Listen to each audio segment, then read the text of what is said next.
Assalamualaikum warahmatullahi wabarakatuh. Perkenalkan, nama saya Uda Citra Setianingsih dari kelas A12 PJJ PAI YIN Syekh Nurjati. Dalam video kali ini saya akan mencoba menuntaskan ujian akhir semester pada mata kuliah Ushul Fikih.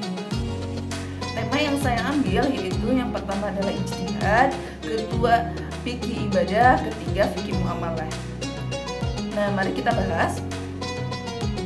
Pertama, tentang ijtihad.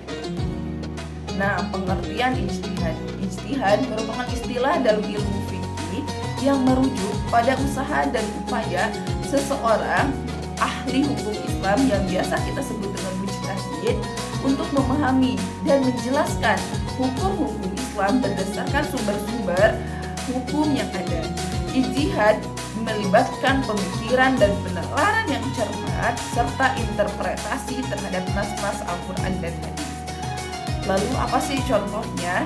Yaitu contohnya kalau dalam era digital saat ini yang semakin maju dan berkembang, muncul banyak sekali pertanyaan tentang kehalalan atau keharaman aplikasi-aplikasi seperti cryptocurrency atau platform media sosial lainnya.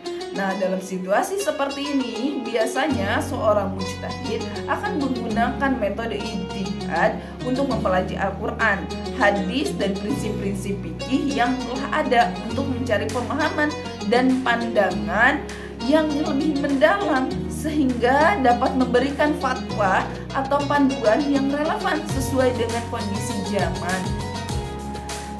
Lalu, yang perlu kita ingat dan pahami, ijtihad bukanlah hal yang dilakukan sembarangan oleh individu yang memang tidak memiliki pengetahuan yang memadai dengan ilmu fikih, ya.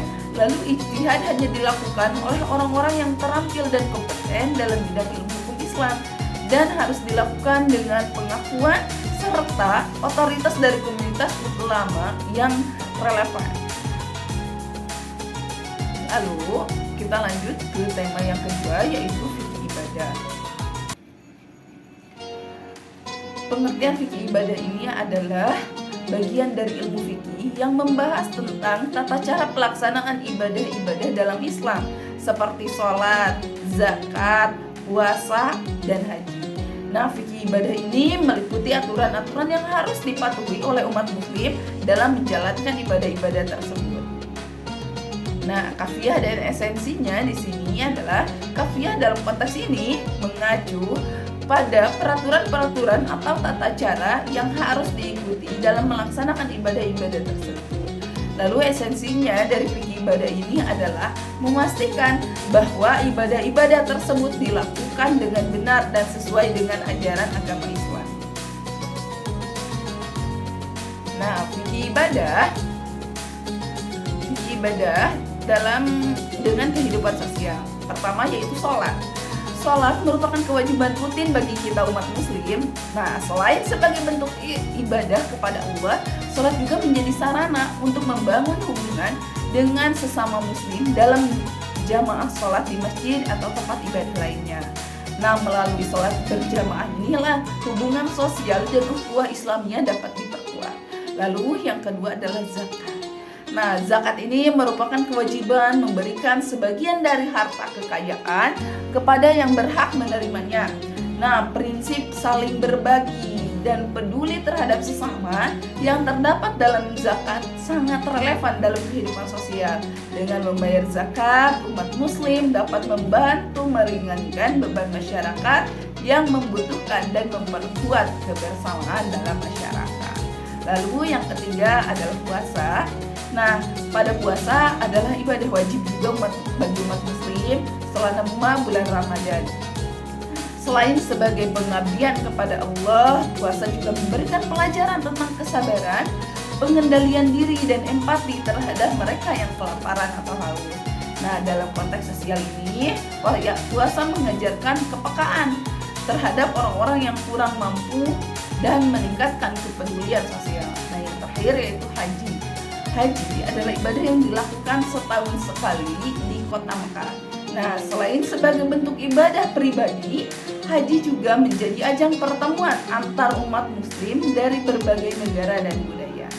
Nah, melalui ibadah haji ini, umat muslim dapat mempererat ikatan sosial, pertukaran pengalaman, dan memahami persaudaraan universal sejati dalam agama Islam. Nah, lalu kesimpulannya, dengan memahami fikih ibadah ini dan menerapkannya dalam kehidupan sosial, umat muslim dapat menjalani hubungan yang baik dengan Allah dan dengan sesama manusianya.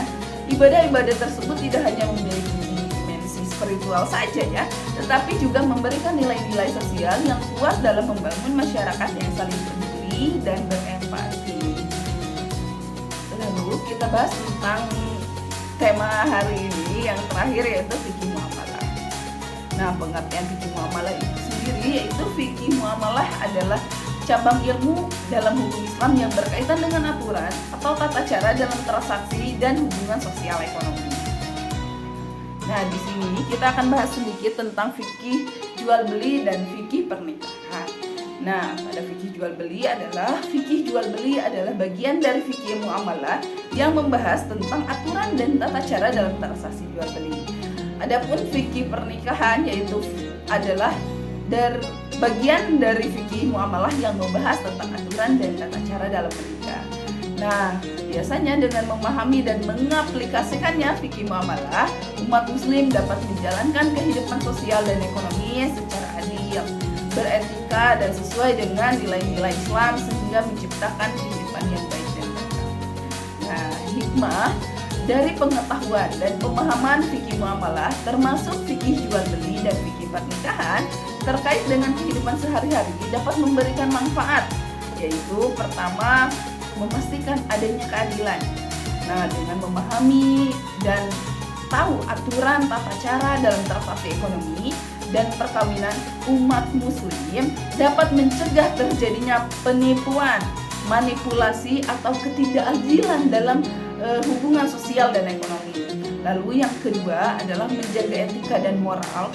Fikih muamalah mengajarkan umat muslim untuk menghindari praktik-praktik yang tidak sesuai dengan nilai-nilai Islam seperti riba, penipuan, atau hutang yang berlebihan. Ketiga adalah menjaga stabilitas keluarga. Nah, fikih pernikahan memberikan pedoman dan aturan yang jelas dalam menjalani kehidupan rumah tangga sehingga dapat membantu menjaga keharmonisan dan stabilitas keluarga. Nah, yang keempat adalah menjaga keberkahan dalam aktivitas ekonomi. Nah, dengan mengikuti aturan-aturan dalam fikih jual beli, umat muslim dapat memastikan bahwa transaksi dan aktivitas ekonomi mereka mendapatkan keberkahan dan ridho dari Allah Subhanahu wa Ta'ala. Mungkin itu saja yang bisa saya sampaikan. Mudah-mudahan bermanfaat. Wabillahi taufiq wal hidayah. Wassalamualaikum warahmatullahi wabarakatuh. Hatur nuhun.